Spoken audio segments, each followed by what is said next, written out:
Germain Chevrolet est fier de vous présenter l'émission Chasse et pêche dans la peau, en collaboration avec les partenaires suivants. Les magasins La Tulipe, saucepiquante.ca, la boucherie des chefs, le casse-croûte du Vieux-Moulin, Dion Sport Saint-Raymond, Frank Bergeron, Design Web et e-commerce, et les bateaux Prince Craft, l'Instinct Nautique. Bienvenue à Chasse et pêche dans la peau. Cette semaine, on va parler de l'orignal. Les amateurs de pêche vont être contents parce qu'on va parler de techniques de pêche et je vais passer un beau moment avec Jean Lemay. On va parler des moulinets. Il y a plusieurs types de moulinets. On va essayer de démêler ça. Bonne émission!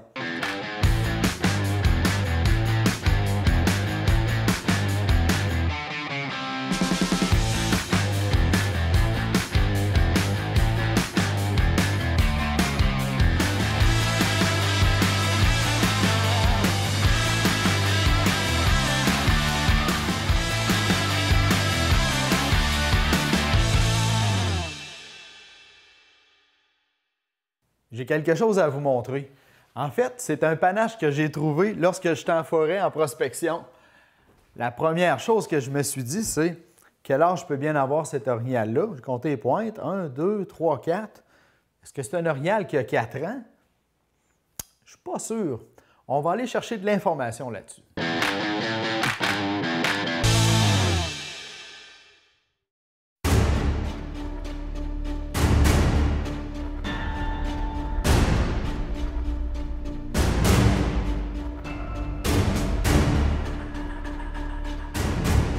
Donc, chez l'orignal, c'est seulement le mâle qui a un panache. Et puis, le panache, généralement, va commencer à pousser lors de la deuxième année de vie de l'animal. Donc, on sait, là, à l'âge d'un an et demi, par exemple, là, on appelle ça souvent un spike. Là, donc, l'orignal va avoir un petit panache. Et puis, donc, plus l'animal va grandir, donc là, le panache va se modifier avec l'âge, puis il va devenir, jusqu'à atteindre ce que les chasseurs reconnaissent facilement, c'est-à-dire un panache avec des palmes de chaque côté. Puis ça, bien, tout dépendant de la santé de l'animal, mais ce panache-là va apparaître à peu près à l'âge de 4 ans. Donc, on voit qu'il y a une progression. Le panache va se ramifier avec l'âge, puis il va devenir palmiforme, comme ça, avec des palettes de chaque côté, vers l'âge de 4 ans.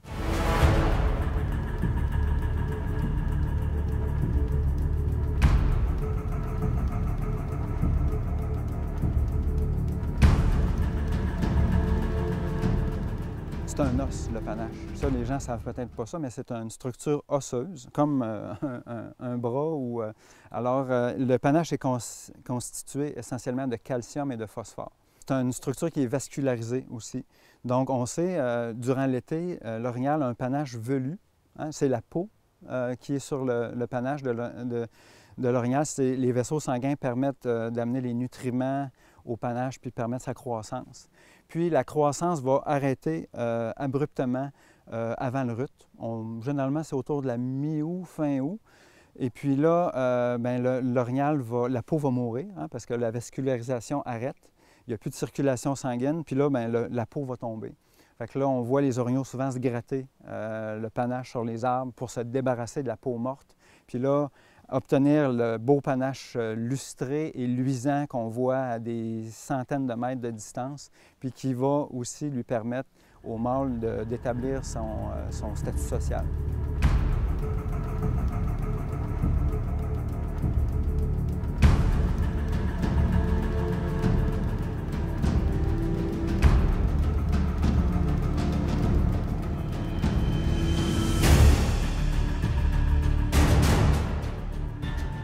On ne peut pas prétendre pouvoir calculer l'âge de l'animal à partir des pointes parce que, bon, c'est ça, le panache, c'est une structure qui tombe à chaque année, donc il recommence à pousser à chaque année. Puis il va y avoir aussi une grande disparité entre les animaux sur l'envergure du panache, sa forme. C'est propre à chacun. C'est propre à chacun, puis ça peut dépendre, en fait, des conditions de l'animal. Si l'animal est en très bonne santé, il y a de la nourriture en abondance, il est en excellente forme, bien, il va avoir un panache plus grand qu'un animal du même âge qui, lui, n'a peut-être pas accès aux mêmes ressources ou qui est en moins bonne condition physique. Puis le panache aussi peut être éventuellement influencé par des blessures. Donc, il peut arriver, par exemple, que l'animal ait subi une blessure ou ait une maladie, un problème hormonal. Hein? Donc, c'est la testostérone qui fait pousser le panache. Si l'animal a subi une blessure, par exemple, au niveau des testicules, bien là, il y a un problème hormonal. Il peut avoir un panache atrophié ou avec une structure atypique. Exactement. Ouais.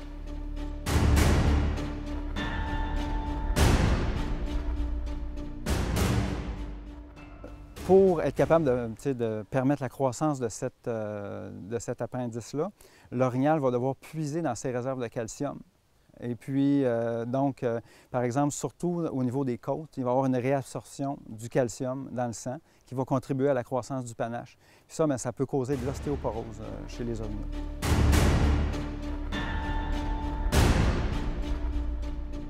Durant l'hiver, comme la circulation sanguine a cessé, il va y avoir une cicatrisation qui va se faire au niveau osseux, là, entre le panache et le crâne de l'animal. Puis, à un moment donné, bien, le panache va tomber. Ce panache-là, donc, généralement, on observe le panache va tomber plus tôt chez les gros mâles. Ça peut être aussitôt que décembre, début décembre, mi-décembre, dans ce coin-là. On va voir les plus gros mâles perdre leur panache. Puis, les plus petits mâles, eux, vont conserver leur panache des fois jusqu'au mois de mars.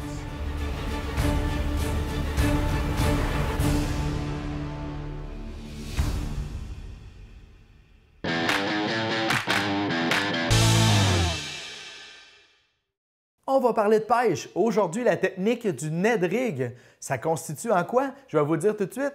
C'est facile, c'est simple, c'est efficace. C'est apprécié par plusieurs pêcheurs, particulièrement pour la pêche à l'achigan. Alors, on s'en va voir ça dès maintenant. Le fameux Ned Rig. Le Ned Rig. Une technique qui gagne en popularité avec raison, parce que c'est vraiment excessivement productif. C'est un montage qui a été développé par un gars aux États-Unis qui a vraiment développé ça, puis qui s'est affilié finalement avec la compagnie Z-Man pour faire plein de produits qui ont rapport à ça. Puis aujourd'hui, ça a explosé. C'est une des techniques qui est les plus simples à pêcher, je crois, parce qu'on a seulement une tête de jig lestée et un petit bout de plastique souple qui va flotter un peu, et une tête qui va être plate sur le bout pour pouvoir se tenir droit dans l'eau. Fait que c'est rien de plus compliqué que ça. C'est très, très simple, mais ce qui fait tout le succès de cette technique-là, c'est le fait que c'est très, très subtil. C'est très naturel comme présentation. Ce qu'on veut imiter, finalement, c'est un méné qui vient manger dans le fond et qui bouge presque pas. Ça, c'est une des clés qui est très importante à comprendre au niveau du montage Ned Rig, c'est que c'est pas un leurre qu'on va lancer et ramener. C'est un leurre qu'on va lancer, on veut travailler le fond avec ça, on va la laisser descendre au fond, et un coup qui est dans le fond, puis souvent, ça me fait beaucoup rire. Les gens, ils disent qu'ils sont patients. Puis des fois, quand ils viennent pêcher dans mon bateau, ils sont rendus à 4 lancers, puis je suis encore sur mon premier. Fait qu'il faut être très patient, pas juste patient. Fait que ce leurre-là, on le laisse aller dans le fond, puis on peut l'oublier pendant 30-40 secondes facilement. Puis on garde simplement une petite tension sur notre fil, faire sûr que jamais ça décolle, on va le savoir. Avoir le contact. Là. Avoir un contact direct avec notre leurre. Et on peut le faire par la suite, hopper un peu dans l'eau, on le repose au fond, et à ce moment-là, on peut encore attendre un autre 30-40 secondes. Puis souvent, quand on se dit « ça fait longtemps que j'attends », on attend encore un peu plus, puis c'est à ce moment-là que le poisson va venir le ramasser, parce qu'il y a le temps de l'analyser. Puis c'est des matériaux qui sont très, très légers, hein, les plastiques d'aujourd'hui. Ce qui est vraiment fascinant de ce leurre-là, c'est qu'on va voir la queue toujours bouger, même si nous, on ne bouge pas. Fait que c'est pour ça que c'est un leurre qu'on peut oublier dans le fond, puis il continue d'avoir une certaine action qui va faire en sorte que le poisson va être attiré puis qu'il va finir par mordre. Il travaille pour nous autres, dans le fond. Exactement.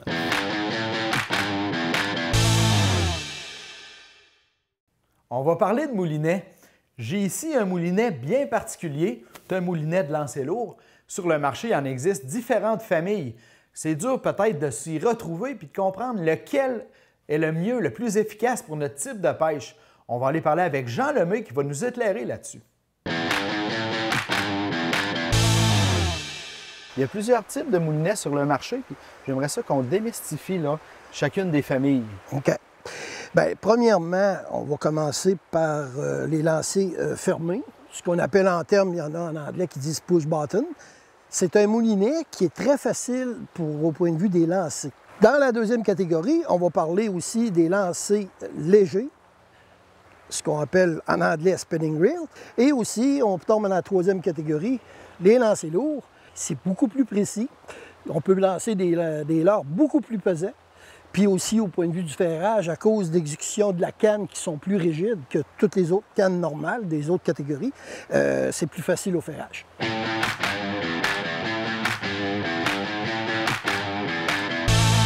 C'est tellement facile. Tout ce qu'on a à faire, c'est qu'ici, sur la canne, il y a un crochet. On se positionne comme ça. Et tout ce qu'on a à faire, c'est d'exécuter pour peser sur le bouton poussoir. Et par la suite, exécuter notre lancer. Facile. Par la suite, on ramène très doucement notre leurre. C'est un peu le moulinet d'une catégorie là, de moulinet qui est très avantageuse pour certaines personnes. Accessible, facile. Très facile, si on parle en bas de 50 $. En plus. OK?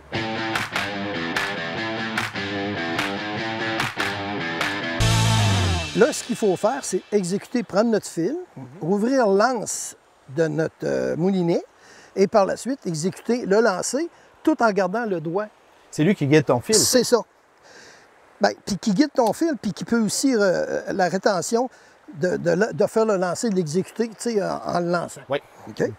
Puis par la suite, bien là, on ramène tout douceur. C'est sûr qu'un moulinet ouvert, sa précision va être exécutoire versus à cause de l'anse de la bobine. Tu sais, regarde, c'est refermé. C'est ça. Tu sais, c'est vraiment très élargi. Donc, la performance aussi va faire que ça va être plus facile à lancer, à exécuter des lancers plus loin. Mais il faut aussi apprendre, bien comme il faut, apprendre la technologie avec notre doigt de retenir notre fil. Tandis que sur des moulinets fermés, on n'a pas de cachette à faire. C'est que, regardez à l'intérieur, on a un petit trou. Souvent, le fil peut avoir un petit frottement qui se fait à l'intérieur. Donc, tu vas faire des lancers beaucoup moins loin. Il y a une résistance qui se crée. C'est ça. Une autre caractéristique qu'on a sur les moulinets, on va parler de l'histoire des freins. OK. Il y a des moulinets avec freins avant, puis il y a des moulinets qui sont faits avec des freins arrière. Techniquement parlant, il faut parler qu'un moulinet avec un frein avant est beaucoup plus précis. Pourquoi? C'est que vous êtes directement reliés. Regardez le son qui s'appelle la tension directe. C'est ça. Tandis qu'en arrière, c'est une contre-pine qui traverse complètement le moulinet. Qui vient resserrer. Puis qui vient resserrer. Donc, c'est beaucoup plus précis, vraiment, un moulinet directement la précision du frein, sur le frein, sur un frein avant. OK, c'est intéressant. À cette heure, il faut parler du mythe des roulements à billes. OK. OK? C'est quoi des roulements à billes?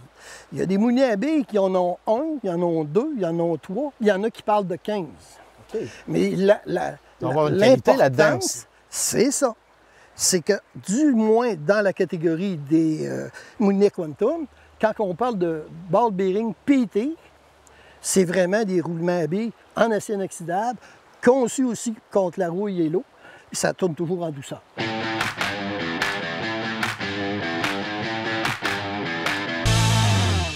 Un moulinet lancé lourd, à quoi ça sert? Bien, je reviens à ce que je vous dis souvent, c'est que c'est des moulinets avec des cannes qui sont beaucoup plus rigides. Moi, souvent, quand je rencontre les gens, si les gens me parlent de truites mouchetées, si je leur demande des grosseurs, c'est sûr que des truites d'une livre et moins, je le déconseille parce que c'est fait pour lancer des leurres beaucoup plus pesants puis pour avoir une bonne performance. Tandis que s'ils font de la traîne, autant pour de la grosse mouchetée, marcheur de fond, doré, le chigan, du brochet, du masquinongé, qu'on peut l'utiliser, parce qu'il y a encore là une autre technologie de moulinet spécialisée dans les masquinongés, mais au moins, avec ça, on peut faire des exécutions. Et puis, au point de vue performance, quand on veut un ferrage rapide, et aussi que notre hameçon pénètre vraiment la gueule de notre poisson, bien, les lancers lourds, c'est fait pour ça. C'est que ici, on a une exécution d'une horloge, OK? Oui. Nous autres, quand on rencontre les gens, ce qu'on parle de performance, c'est qu'on peut le mettre à feu. Ce qui veut dire, c'est qu'il n'y a aucune tension qui va être appliquée dessus. Là, c'est là qu'il va falloir vraiment au lancer, de le finir rapidement avec notre pouce pour l'arrêter. Fait que moi, ce que je dis souvent aux gens, c'est qu'au début, là, on le met à peu près à 5. OK, c'est au À milieu. 5, c'est ça. Par la suite, si on regarde aussi le bout de ma canne, ici, avec le petit plomb, c'est qu'on le monte en haut.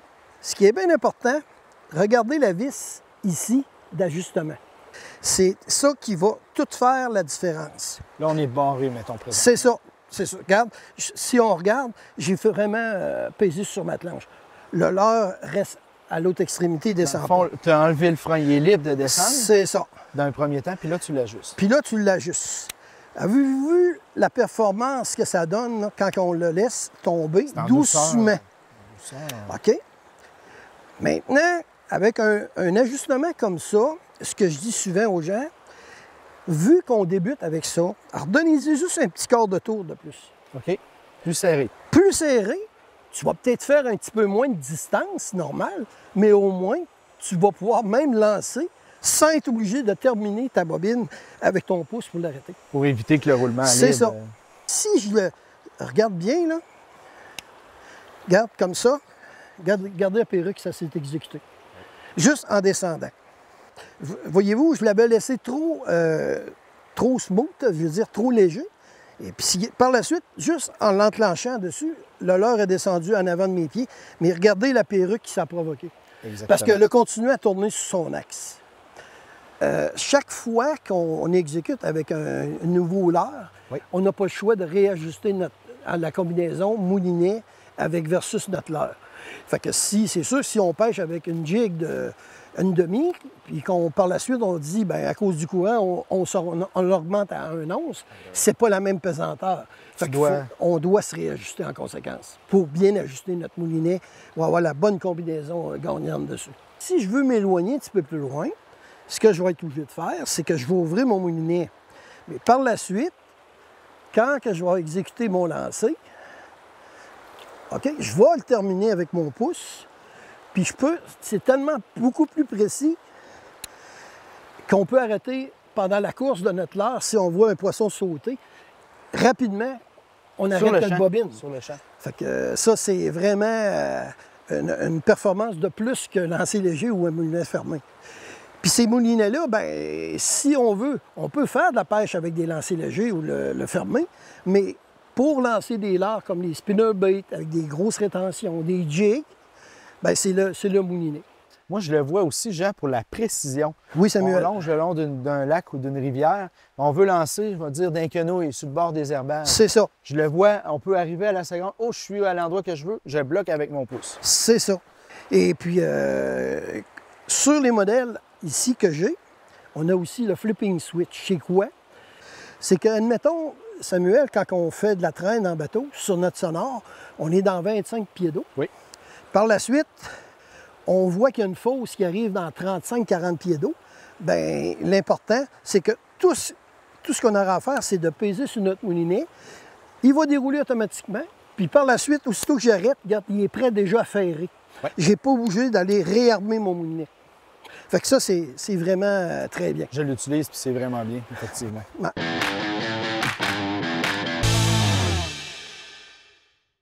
Merci d'avoir été avec nous. J'espère que vous avez passé un bon moment. Encore une fois, l'émission remplie de bonnes informations pertinentes pour vous donner le goût de rester actif au niveau de la chasse et de la pêche. Je vous remercie tous et je vous dis à la semaine prochaine.